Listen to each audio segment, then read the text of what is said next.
Hello everybody, and welcome to this very special series where we're looking at Pluto and his transit through each of the whole sign houses. I'm so excited to be sharing this series with you. If you like this video, then please like, share and subscribe to my channel. And if you would like to study astrology further and in depth with me and even gain a certification if you desire, then please consider joining my classes at the Royal Stars Academy. The link is in the description below.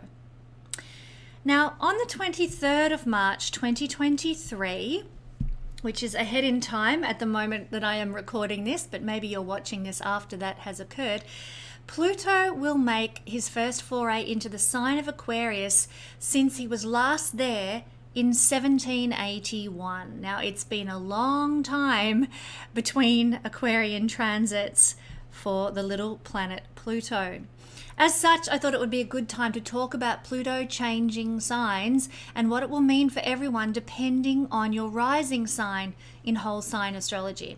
So this video series will be applicable whenever Pluto changes signs in the future. But as I'm recording this in the run-up to Pluto in Aquarius in 2023, it's very pertinent to us now and will be pertinent to us for almost 20 years as Pluto moves through this sign, the sign of Aquarius. Now, Pluto is an unusual planet in astrology and also in astronomy. So for a start, he has an elliptical orbit, which means that he spends different lengths of time in each zodiac sign. I'm going to talk about the lengths of time a little later in this introduction. But check out this diagram of Pluto's orbit and you'll see how different it is to all the other planets in the solar system.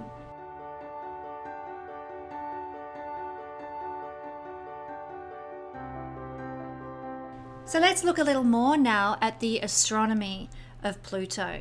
So although astronomically it's classified as a dwarf planet, in astrology we all know that Pluto packs a massive punch, but more on the astrology of Pluto a little bit later. However, just because an object is small and because an object is far away doesn't mean that it's not powerful. Pluto is atomically powerful, and anyone who's familiar with astrology will know that he is really punchy. So our moon, Luna, it weighs 6 times as much as Pluto does. It's more hefty in that sense. First little tidbit of information astronomically about Pluto. We realize that he is a small object at the far reaches of the solar system. It's quite amazing that we know of his existence, actually, especially as our moon is more weighty than he is. It takes 248 years for Pluto to do a complete cycle around the sun. And Pluto's average surface temperature is a very chilly minus 230 degrees Celsius. It actually feels like that today where I am as I'm recording this in the middle of winter. Minus 280 degrees Celsius is actually minus 382 degrees Fahrenheit. So you can imagine, wherever you are in the world, how cold that actually is. Not surprising considering Pluto is at the far reaches of the solar system, a long way from the sun. Now, Pluto has 5 known moons and is classified, as I said, as one of the dwarf planets, along with Eris, who is the largest of the dwarf planets, but also Haumea, Makemake, and Ceres. They're the other dwarf planets that we know of. Now, Pluto was discovered in 1930 by the American astronomer Clyde Tombaugh, and in fact, there's we'll talk about this in a minute, but there is a glacier on Pluto that they've named after the man who discovered Pluto. And Pluto resides in the Kuiper belt at the very edge of the solar system beyond Neptune. And the name Pluto was actually suggested by a young 11-year-old child named Venetia Burney, and she was a mythology lover. So contrary to popular opinion, she didn't name Pluto after the Disney dog. In fact, the naming of the Disney dog came not long after the naming of the tiny planet, who was named after Pluto in ancient mythology. And we're going to talk about that very soon. One thing that fascinates me about Pluto is that when the shuttle, the New Horizons shuttle, went past Pluto in 2015, it took some photos as it passed by this tiny planet. Once again, check out these photos.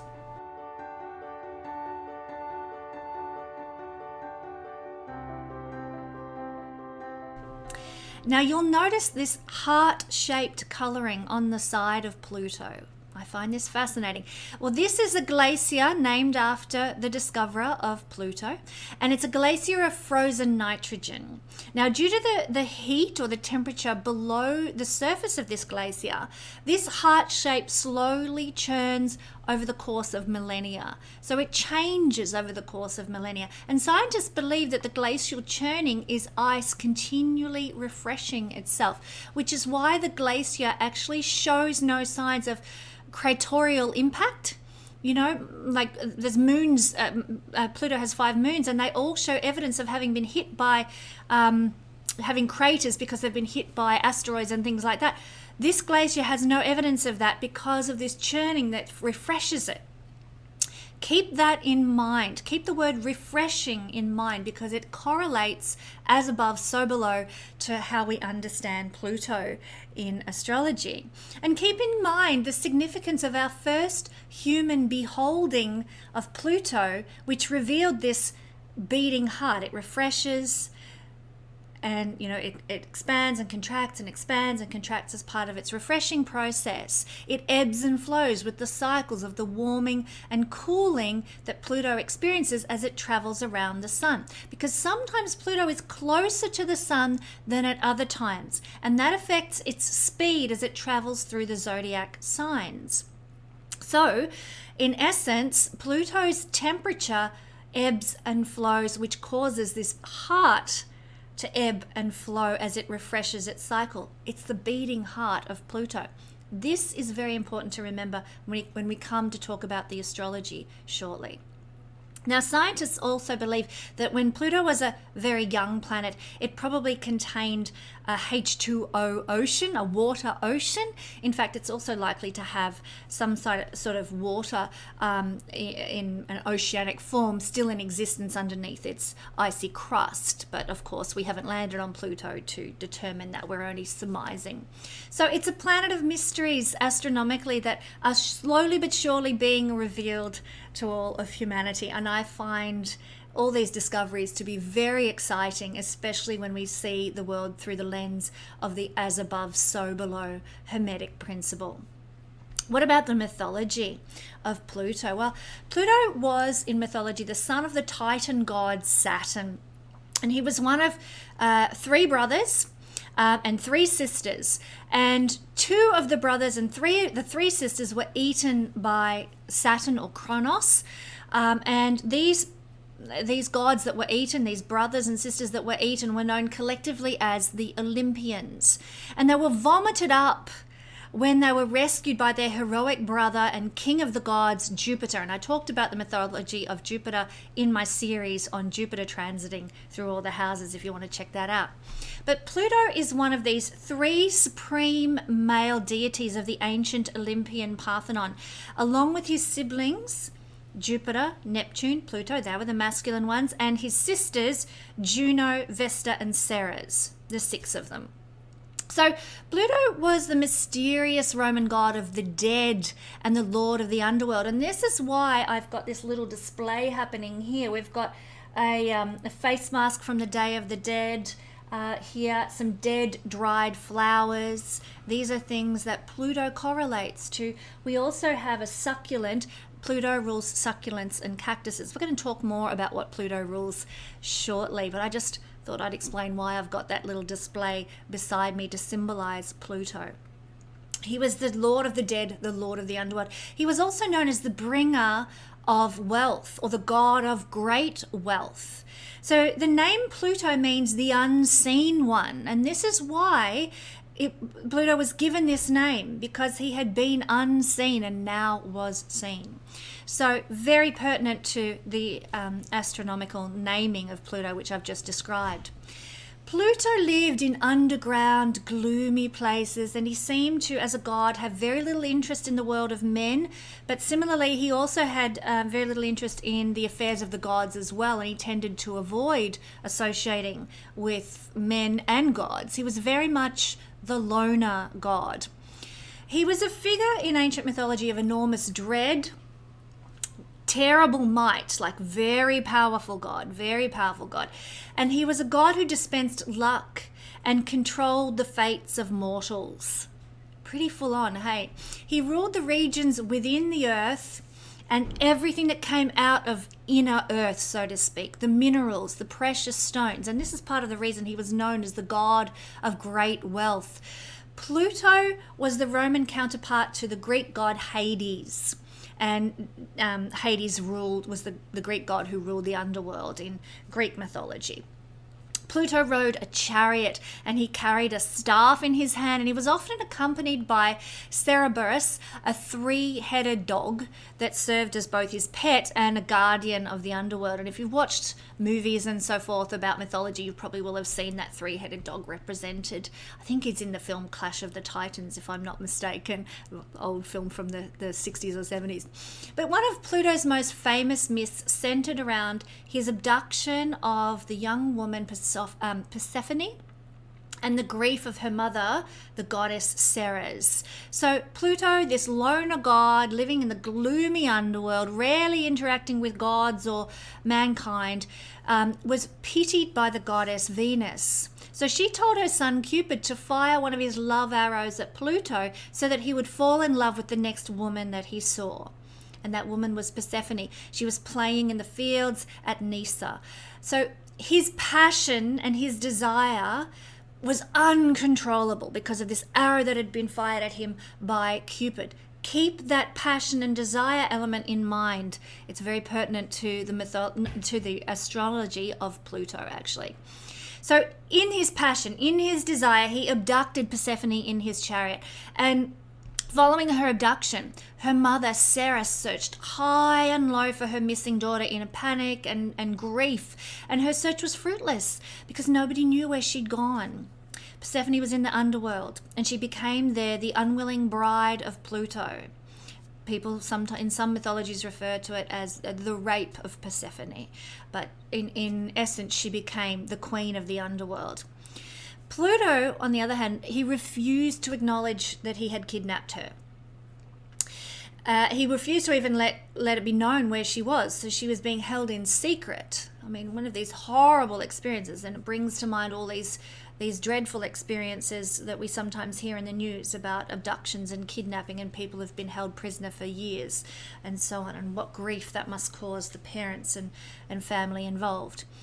Ceres, similarly, grew very thin. She grew pale and emaciated due to her great grief, her sorrow, and her constant searching for her daughter. Now, Ceres was the goddess of agriculture and fertility. And because of her sorrow and her emaciated appearance, it correlated to what was happening on the earth, and the earth suffered. The land and the animals became barren and infertile. Agriculture suffered because the goddess governing those things was not in her power. She was grieving.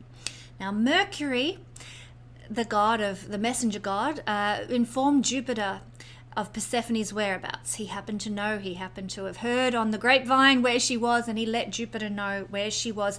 And Jupiter ordered his brother Pluto, because Jupiter was the king of the gods and everybody sort of bowed down to Jupiter. He was the rescuer, the hero who saved them from their father. So Jupiter ordered that Pluto release Persephone at once, and he did that because he wanted to restore the fertility to the earth. And of course, Pluto had to comply to avoid the wrath of his brother, the king of the gods, Jupiter. So having no choice, Pluto returned Persephone, but on the proviso that she had not eaten anything while she was in the underworld, because if she had, she would therefore belong to the underworld if she'd ingested anything that came from the underworld. And it was discovered that Persephone had consumed a few pomegranate seeds while she was in the underworld. And so Pluto demanded that Persephone should remain with him for a portion of each year.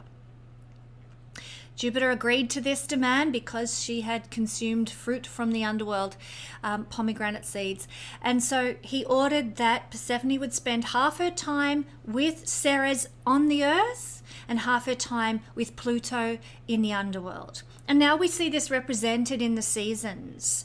You know, Persephone leaves the earth in early autumn, and we start to, things die down, things get cold and wintry, the earth is infertile and frozen and barren, and she returns back to Ceres. Persephone comes back to her mother in early spring. And this is obviously when things begin to bloom, the days get warmer, and we find that things start to fruit and flourish again. So during her absence, Ceres is grieving and the world grows barren. And when she returns, the world flourishes back to life. And you notice the symbology here? Death and rebirth, very much associated with the essence of Pluto. That he rules death, but he is also associated with the rebirthing phase due to this mythology. So due to Pluto's mysterious nature and his association with death, he was not a central figure in the worship of Roman state religion. So there were no state festivals, no temples, no dedications in his honor. He had little to do with the world of men, and men tended, the world of mankind tended to avoid him as well. So let's talk about Pluto in astrology. This gets really interesting and exciting. Pluto is the modern ruler of the sign of Scorpio, and like the mysterious water sign, they do share many similarities in the things that they govern. Now, Pluto is really the planet that defines the 20th century, the century that's just been, because he entered our collective consciousness. In other words, he was discovered and we became aware of him in 1930. Now, obviously, he had existed for millennia before that, but we only found out about Pluto as human beings on the Earth in 1930. And so Pluto has connections to everything that manifested around that time, sort of within 20 years either side of 1930. Now, this includes atomic energy, nuclear power, plutonium, weapons of mass destruction. Those heavy-duty things that I've just mentioned, I mean, imagine the permanent winter that would be visited upon the Earth in the event of a nuclear holocaust. Persephone might never return if those things were unleashed on the Earth. Pluto has governance of those things. Let's hope they're never unleashed, because we rather enjoy having Persephone return in the springtime. So the Pluto in Leo generation, I'll talk about the generations of Pluto in just a second. The Pluto in Leo generation were the first full generation born into the conscious awareness of Pluto. So Pluto was halfway through the sign of Cancer when he was discovered. And so by the time the Pluto and Leo generation, the baby boomers, were being born, everybody knew about Pluto. He was in full conscious awareness. So the Pluto and Leo generation, all of them, everyone born with Pluto and Leo, hold this awareness and their consciousness and their human state of Pluto and his amazing power, amazing and terrifying power. And it's really interesting to me to observe what's going on in the world now in 2022 as I'm recording this, that it's the Pluto and Leo generation that are holding the power of Pluto in their hands. And the eventuality of whether we go into a nuclear winter or not is in the hands of the leaders of our day and age, which, for better or worse, are the Pluto in Leo generation. So Pluto is the planet that defines the generations. Let me go through the examples. And as I do this, you'll see how Pluto spends different lengths of time in different signs because he has this very strange orbit. So Pluto was in Leo from 1937 to 1956. He was 19 years in the sign of Leo. This is the baby boomer generation. Pluto was in Virgo from 1956 to 1971. 15 years. You can see it's getting less. 15 years in the sign of Virgo. This is the Generation X or the group 1, if you like, of Generation X. And then Pluto was in Libra from 1971 to 1983, 13 years in this sign. It's getting less again. This was group 2 of Generation X, because some people in this generation classify themselves as Generation X. But I have read that this generation is also known as the Xennials, Xennials, the Xennials.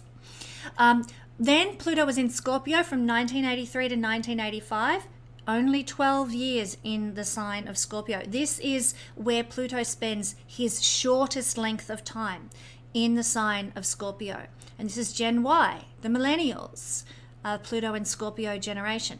I'm excited by this generation because it's this generation, Gen Y, the millennials, and because they are born with Pluto in Scorpio, the sign that Pluto rules, they are waking the world up to the power of astrology and the occult again.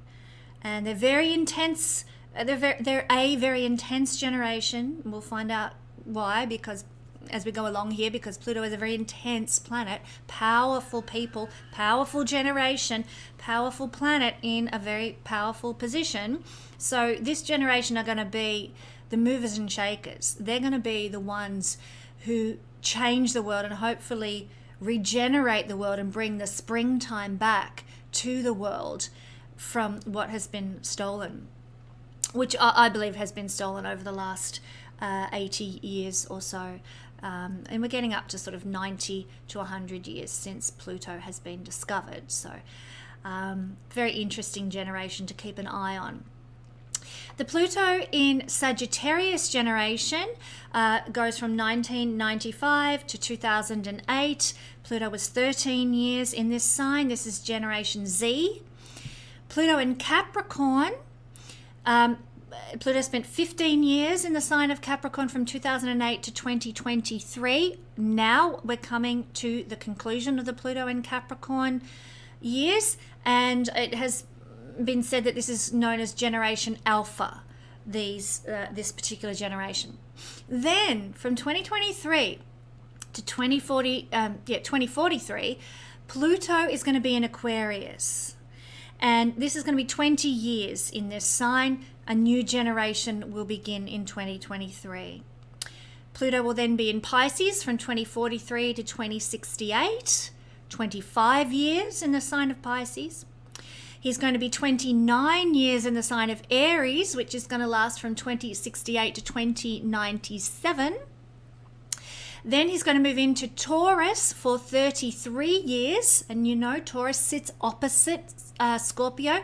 This is where Pluto spends the longest duration, 33 years in the sign of Taurus, from 2097 to 2130. 2130 is when that period, that generation, is going to end. And then we will have Pluto in Gemini. That's going to be for 30 years. Now the length of time in a sign starts to decrease. This is going to last from 2130 to 2160, 30 years in the sign of Gemini.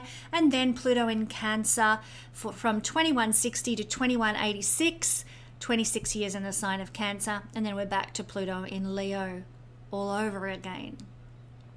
So that's how Pluto governs the generations. It's a very generational planet, and we define our generational influences by the length of time Pluto spends in each sign.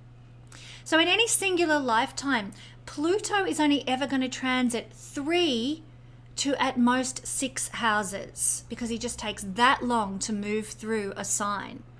So therefore, the transits of Pluto that you will have in your lifetime are extremely important to your life. You incarnated to experience those particular transits for the growth of your soul, for better or worse. Now, not everyone's going to experience a transit of Pluto to the powerful first house, but those that do will experience life-changing results. Not everyone's going to experience a transit of Pluto to the 10th house, but those that do are likely to go through a powerful change in how they are perceived by the world at large. Not everyone's going to go through a Pluto transit to the 3rd house, but those that do will experience extraordinary up-leveling of intuition and communicative skills. So wherever Pluto is making his transits over the course of your lifetime, is just what your soul needs for your growth. So Pluto is the expression, this is what Pluto rules in astrology, what he's all about in astrology. He is power and powerful people, control, hidden realms, anything that's taboo, anything that brings a crisis into our life. Nuclear holocaust, big time crisis, that's Pluto. You know, any type of crisis is a Pluto event. Pluto also has to do with purging in our life, releasing, letting go of, excreting and getting rid of things. That's Pluto. Pluto also rules renewal. Hence we have that mythology of the renewal of the springtime after the winter. Death and rebirth, renewal, transformation.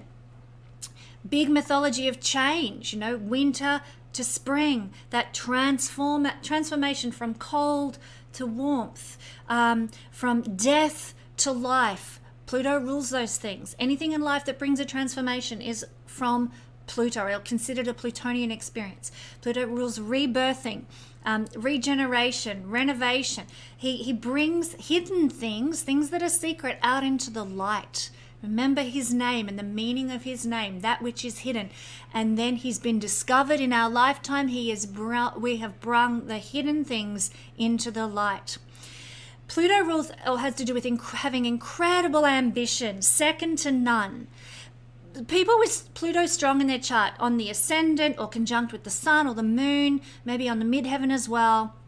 People who have Pluto strong in their chart are the masters of ambition, the masters of hustle. They get things done. They make it happen, because that's what Pluto's all about. In a sense, Pluto is a bit like Jupiter. Jupiter amplifies in astrology whatever it connects with, or wherever it sits in a horoscope. Jupiter makes it bigger, larger, bigger than life. However, rather than amplification, Pluto, because amplification is Jupiter, Pluto tends to give tremendous power to wherever it sits in life. For example, Pluto in a conjunction with Venus gives powerful desires and powerful passions. Just like in the mythology, when Venus told her son to fire the arrow at Pluto, what did it give to Pluto? Powerful desire, powerful passion. Same deal in astrology. When Venus and Pluto are sitting together in the chart, powerful desire, powerful passion present in your life. When Pluto sits with the sun, you get a powerful ego, a powerful sense of identity. Wherever Pluto sits, whatever planet it sits with, whatever house it's in, it's going to empower that realm of our life. So there's tremendous intensity wherever Pluto sits in a chart. Pluto strong people can actually be very intense people, because Pluto's an intense planet, and they can often be very polarizing. Why is that? Well, we are at one end of the solar system, sitting up near the sun, getting nice and warm. Where's the other end? The polaric opposite, Pluto, right out in the Kuiper Belt. Pluto can be polarizing. We either love Pluto people, or they turn us right off and we want to have nothing to do with them. Madonna has Pluto in her first house, those who are familiar with the singer Madonna from the 80s and early 90s. And I always found her to be one of the most polarizing celebrities. I couldn't understand why everybody liked her so much. Okay, her music was fine and everything, but as a person, I just found her completely off-putting. And that's my opinion, which I'm entitled to. You're entitled to yours. But she has Pluto in her first house. And people either loved her to bits, or they just were like, what the? No way. So Madonna is a perfect example of how polarizing, to my mind, a Plutonian type person can be. Pluto is a planet that decomposes. That's what death does. It sort of eats away at things, the maggots and the what have you, eating away at the flesh, decomposes things. Pluto also composts things. And what do we do when we compost something? We throw it on our plants, we throw it on our garden. And what happens then? The daffodils come up, the roses bloom brighter and stronger and with greater scent. Our decomposition, our composting of whatever's going on in our life gives a rebirth to fruiting and flourishing. That's Pluto energy. The phoenix bird is also associated with Pluto. What is the phoenix bird all about? The death. If you've watched Maleficent, the film Maleficent, very Plutonian character, Maleficent. What happens in the sequel to Maleficent? She, not to give the plot away, but she dies and is reborn as the phoenix bird. So very Plutonian imagery. Again, Pluto is the ancient god of great wealth, as well as the god of the underworld in mythology. So in our underworld times, when we go through the darkness, when we go through the shadow period of our life, the deep journey of the soul, then we often discover the hidden reserves of personal power in those times. We discover enlightenment in that dark night of the soul. We discover the resilience within which transforms us and enables us to emerge into our power, into our springtime, out of the darkness into the springtime. So this is what true wealth is. Yes, Pluto also has connections to physical wealth, to jewels and gold and things that come from within the earth and the wealth that it generates. Definitely has connections to that. But true wealth is found when we've gone through the dark night of the soul, our underworld experiences, our inner battle psychologically, and we've come out the other side. We've faced death, and death no longer has any fear for us because we've been into the darkness and we emerge into our power and our springtime. People with Pluto strong in their chart tend to go through times like that in life that transform them. And, they might start out in life with their power taken away from them through sickness or through abuse or difficulties or whatever. But when they go through the darkness and they emerge out the other side, they stand in their power, having overcome the sickness, the abuse, the darkness that their life has represented. Pluto strong people have a difficult course to chart in life, but a great personal power that they can generate that can serve them well once they emerge into their springtime and take their power back. Now, there is a shadow side to Pluto, if you haven't already gathered. What I've talked about is perhaps the more positive sides of Pluto that we can work with and utilize: personal power, great wealth, composting and rebirthing ourselves. These are actually positives that we can utilize in our life, transformation. But there is a very dark side to Pluto, naturally. Cruelty and abuse are associated with Pluto, and usually we find those exhibiting when we find Pluto in hard aspect with Mars, or occasionally with Saturn as well. Pluto expresses either as the giver of the abuse. So if you've got Pluto, let's say in a conjunction with Mars, for example, it's not always going to exhibit this way, but it can work out through that conjunction of Mars and Pluto, that we are the giver of abuse to others. We're abusive. But it can also work out that people with Pluto-Mars conjunction are also the recipients of the abuse in life. So if you have a Pluto-Mars conjunction, you might have experienced a lot of abuse in your life. And you need to be very consciously aware of not becoming the abuser who gives it out to others because you've suffered it. So cruelty and abuse are the shadow side that we see with Pluto energy. Pluto also is willpower. Now that can be positive if we're using our willpower to overcome our life's difficulties, but willpower that destroys things, ambition that stops at nothing, is the shadow side of Pluto energy. And many politicians and successful people have a strong Pluto in their chart because they have this ruthless ambition, this willpower that stops at nothing to dominate and control everything. That's the shadow. That's another shadow side of Pluto, and it's really heavy duty. Pluto strong people can be edge walkers. What do I mean by that? Well, think about it. Pluto resides on the edge of the solar system. Thus, he represents the edge of our conscious knowledge.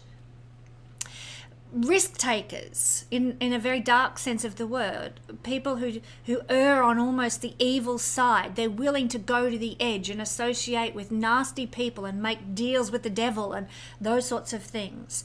Now, you can be an edge walker in positive Pluto energy as well, and this would look like somebody who enjoys extreme sports or someone who loves mystery and crime novels. My kids are actually very into this, to be honest. They love the sort of like the horror-y kind of scary films and that sort of thing. They love the sort of dark fairy tales and that kind of stuff. So that's things that get your adrenaline pumping, things that get you on the edge of your seat. That's what it means to be an edge walker, and that's the positive expression. If you've got Pluto strong in your chart and you want to counteract any sort of evil inclinations, then go and read lots of crimes and thrillers and horrors. Get into that stuff.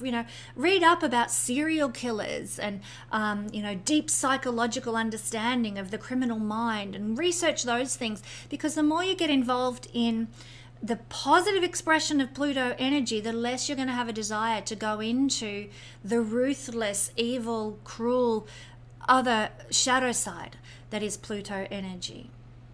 Now, I've talked a lot about the darkness of Pluto in this introduction, and I want to come back to what I talked about earlier now, which is what the New Horizons probe discovered when it flew past Pluto in 2015, and that was the heart, the beating heart on the side of Pluto. This is very much an as above, so below principle that we're seeing here. Pluto has a heart.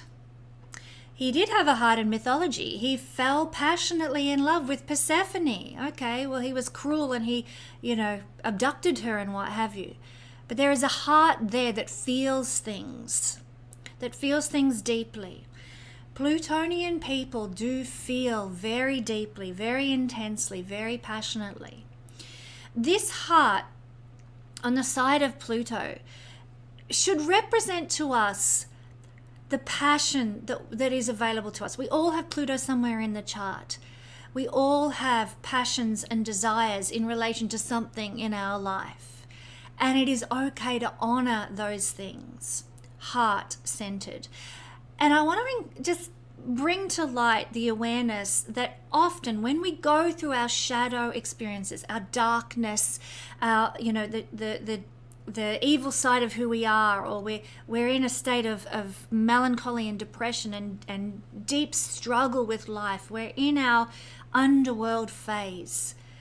Just know, if you're going through that at the moment, if you're experiencing fear or trauma of some sort, that you have the ability within you to regenerate and rebirth and come back with a strong heart that is capable of loving again, that is capable of experiencing and feeling once more good things in the sunshine and the springtime. Pluto has a heart.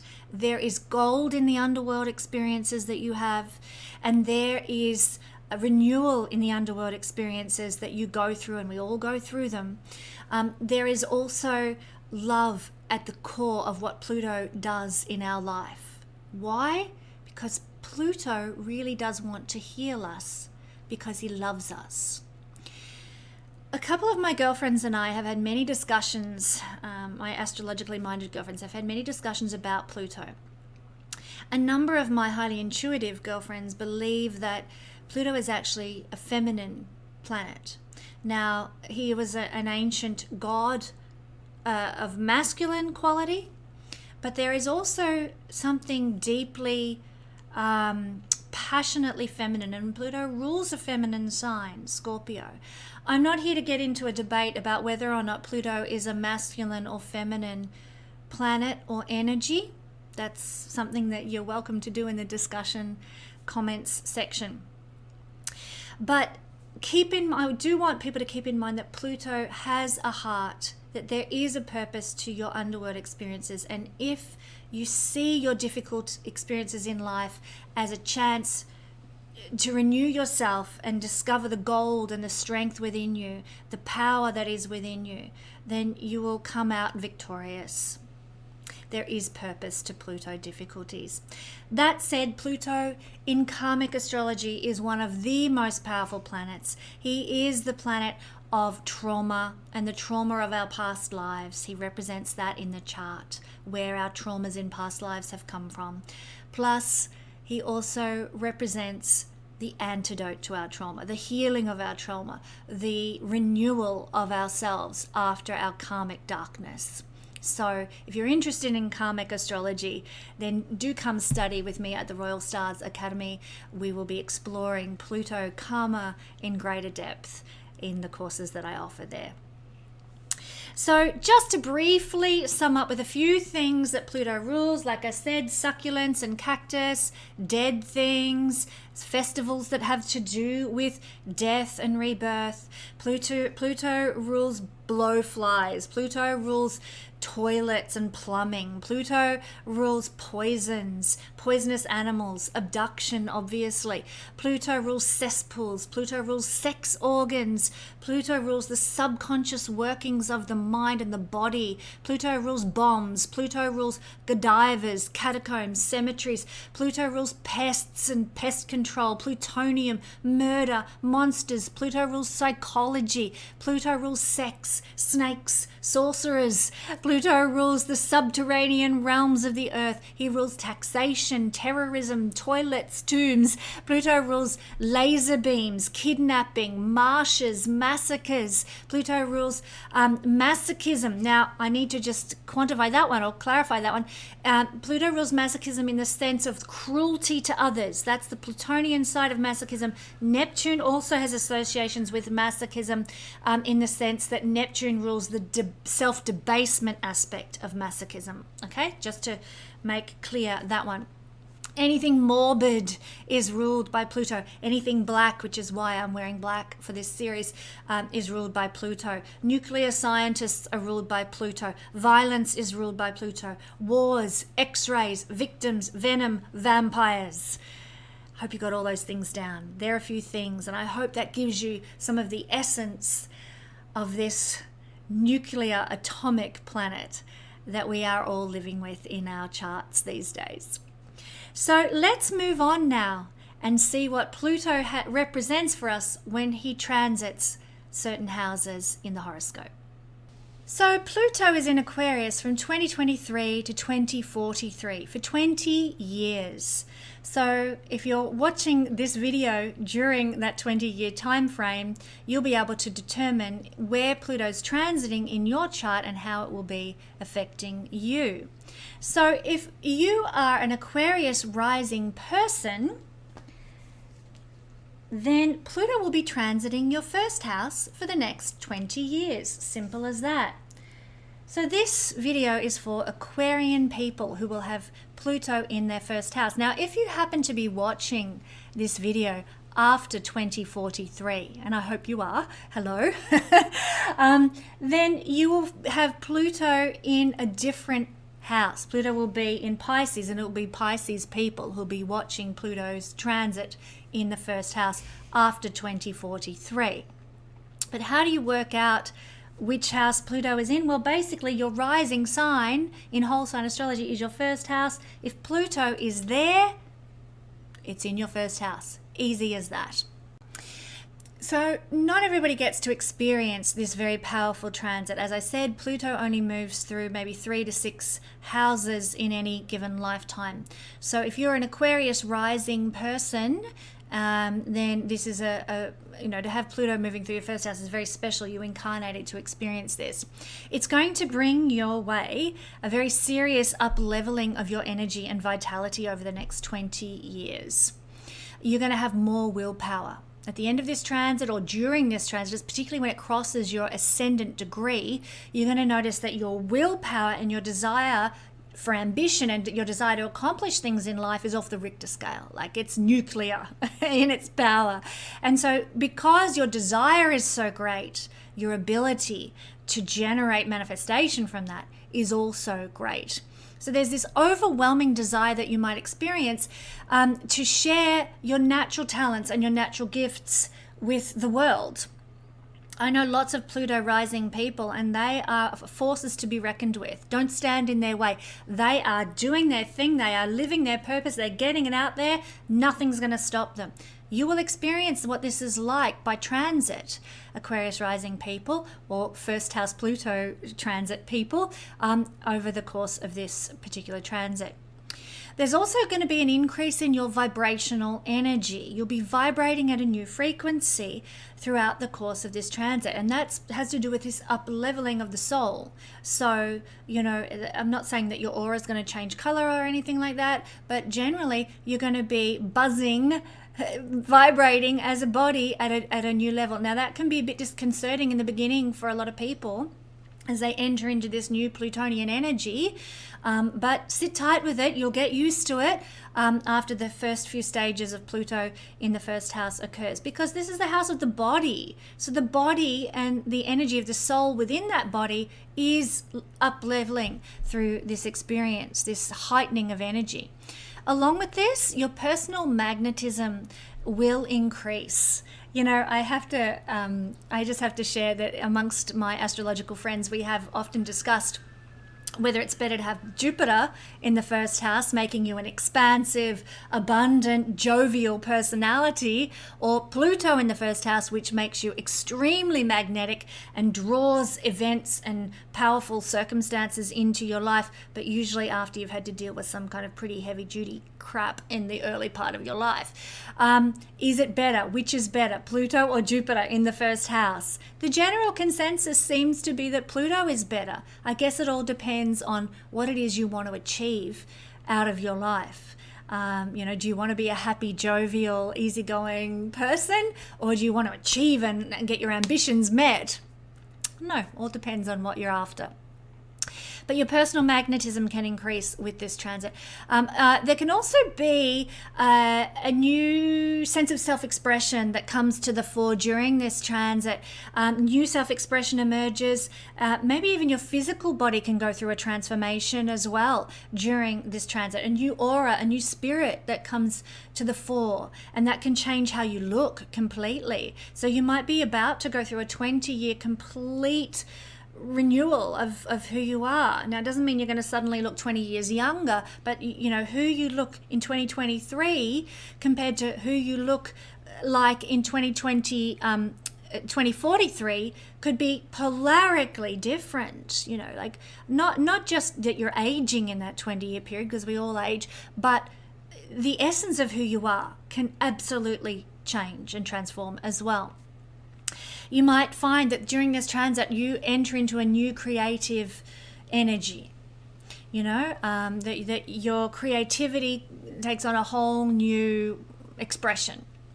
Something is going to need to be left behind as well in order for these new expressions to come through. It's very much death and rebirth. So for your new self to emerge, the old self has to die. Simple as that. So there's going to be a lot of letting go of old things in the next 20 years that are part of your life now that you will no longer need in the future as you recreate yourself.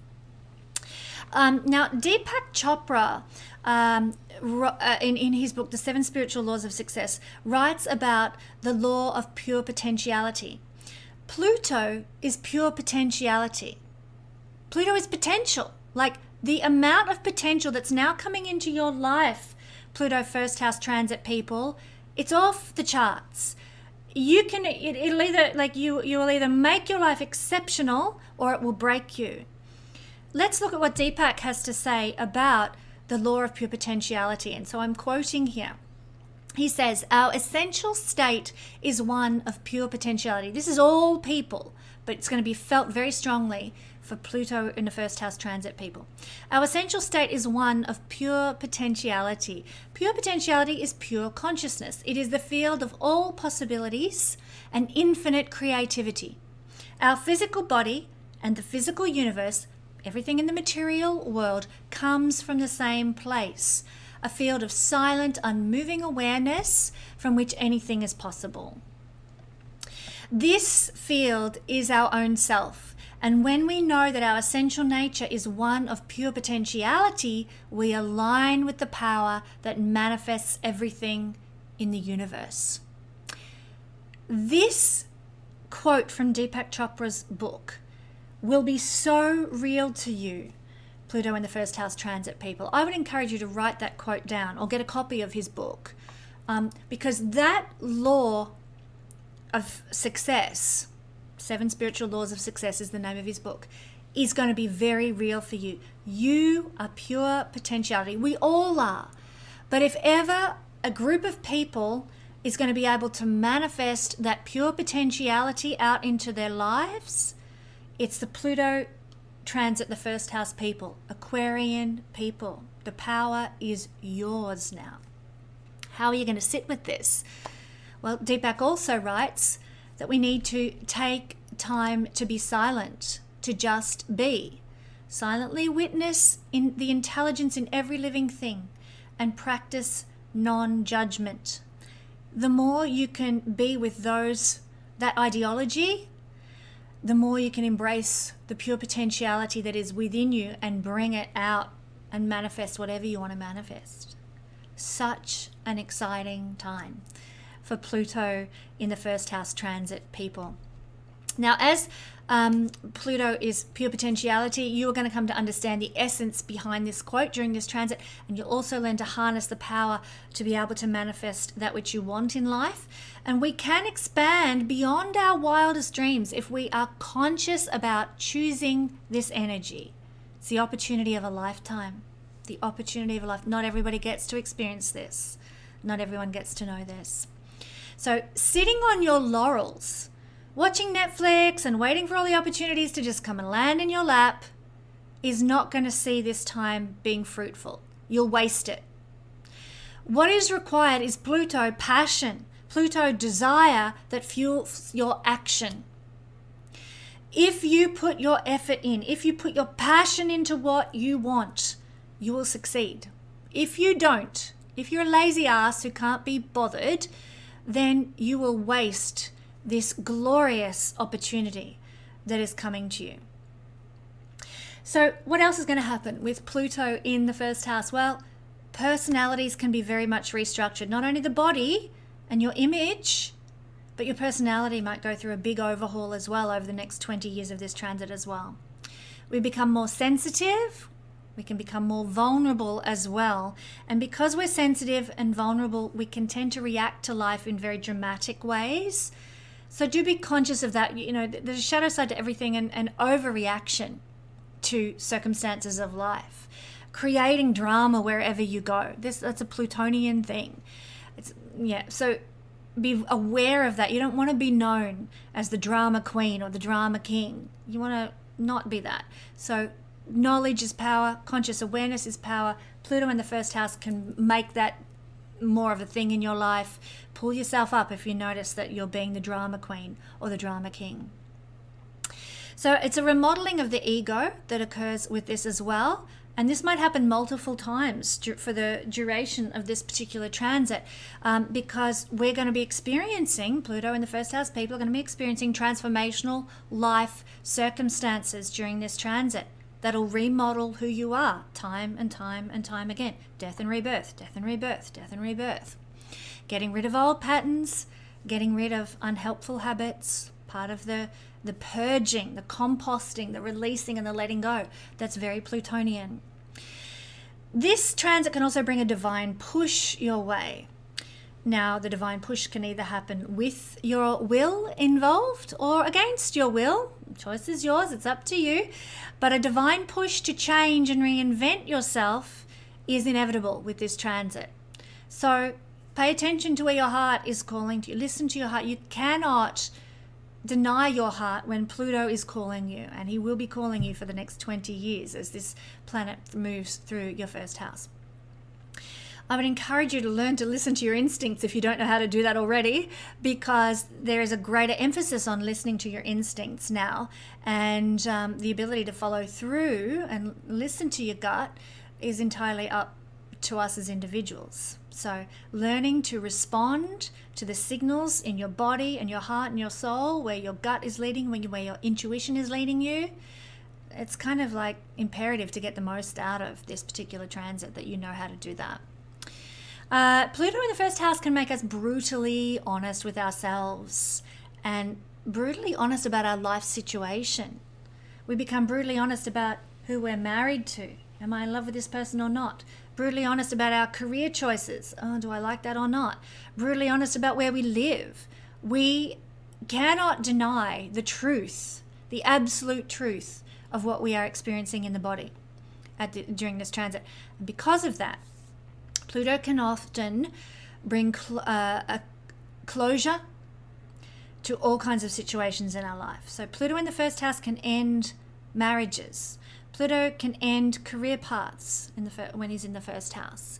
But it's not an ending where it comes from outside of us and, oh my God, my wife or my husband is leaving me, and it's not like that. It's coming from within you. You're the one who wants to change it because you become brutally honest and you enter into your truth. I don't love that person anymore. That career does nothing for me. It is not my purpose. You become brutally honest about the truth in your life, everything changes. So you're the instigator of the changes that result. So close relationships of all kinds can end under this transit, or if they don't end, they will alter. They're going to change. Some marriages can survive this transit, absolutely. Some careers can survive this transit. If we are willing to adapt to the change that's coming, if our partner's like, you know what, I love you no matter what. If you're going to change the dynamic of who you are, I want to get to know that new person that's going to emerge. I'm all for it. Maybe you've got a partner like that, but it will alter the way that you do relationships and the way that relationship or that career or that residence or that family life or whatever it is, the way it functions might change because you become brutally honest about what you need and want, and maybe other people are adaptable and willing to embrace that new dynamic. There can be power struggles, quite obviously, with people who are not willing to embrace your changing self, your transformational self. So be prepared that might be the case. But one thing that can come out of this is that you can find your own power and take it back where it's been lost.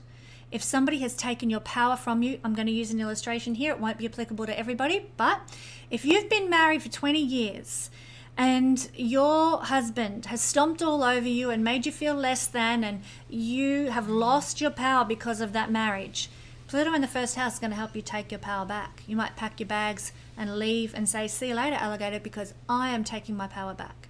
There's one example. It could happen in any realm of life where you have lost your power. Pluto in the first house is going to help you take it back. Pluto in the first house can bring greater levels of consciousness into our life. We become more aware. We become more, we can see the truth in the world around us and the reality. Pluto exposes what's hidden. He's like the big torch that shines a light in the dark basement. So Aquarius people might be waking up to what's really going on in the world. Luckily for the world, Aquarians can be very strong activists. So yay, we might see a lot more activism in the world. And remember, this is a personal assessment here. This is not about Pluto in Aquarius for the collective and what's going to happen in the collective experience. I'll have other videos on my channel that will deal with that. But personally, Aquarian people are the ones who are going to be able, Aquarius rising people, who are going to be able to take action and get involved in activism because they can see the truth of what's really going on out there in bigger world events. Okay, we get increased levels of self-control because Pluto is power and control, and when it's in the first house of us, we can become more powerful. We can become more inwardly controlling. Try not to be controlling of other people. You don't want that. Nobody likes that. Nobody likes to be controlled and dominated, unless you're into some kinky stuff, which is fine. But most people in life don't want to be under the thumb. That sucks to be under the thumb. So avoid that, but realize that you have more self-control now, and that is a powerful place to be. There can be also a rise in your desire for individuation and autonomy, because Pluto's not really a team player. Pluto is very individualistic. He's out there on his own doing his own thing, and he doesn't care what anyone thinks. Did he care when he abducted Persephone what anyone thought? No, he was just taking her, taking what he wanted. I don't care. Don't care what Ceres is experiencing. Don't care what the other gods think. Don't care what humans think. I'm doing what I want. That's Pluto. We tend to get into that energy of autonomy. I'm doing it and I don't give a crap what anybody thinks. And when Pluto goes to the first house, you can start to embrace that energy for better or worse. Now, naturally, Pluto also has a lot to do with hidden mysteries, occult, esoterica, mind control techniques, working with chakras, hypnotism, therapy, psychology, astrology.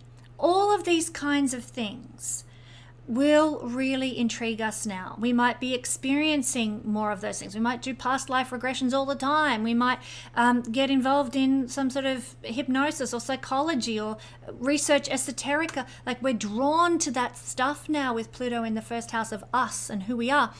Not only that, we can be experiencing those things, but we can also be studying those things. A lot of Aquarian people might become astrologers now. They might become hypnotists. They might become psychologists as Pluto transits through the first house.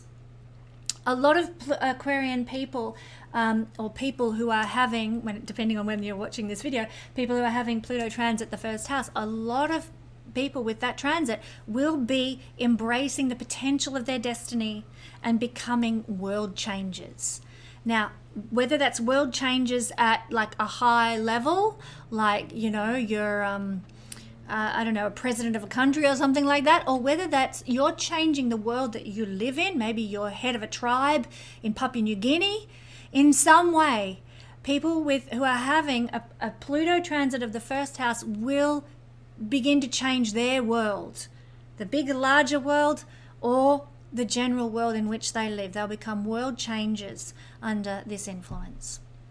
So what are the keys to working with this transit? 2 things that I want to leave with you. You must be willing to take action for your convictions now, in order that you don't waste this precious, once in a lifetime, 20-year opportunity. Listen to your instinctual pulls. Take action on your convictions. The other thing I want to mention is listening to your heart and where it's calling you. The more you deny your heart, the more you'll suffer when Pluto transits the first house. The more you honor what the heart wants, the more you will find your personal power. You will find your personal sense of joy. Thank you for joining me for this video. Don't forget to tune in next week when I will have more details about Pluto transits, and in the case next week it will be transiting through the second house. I'll catch you then.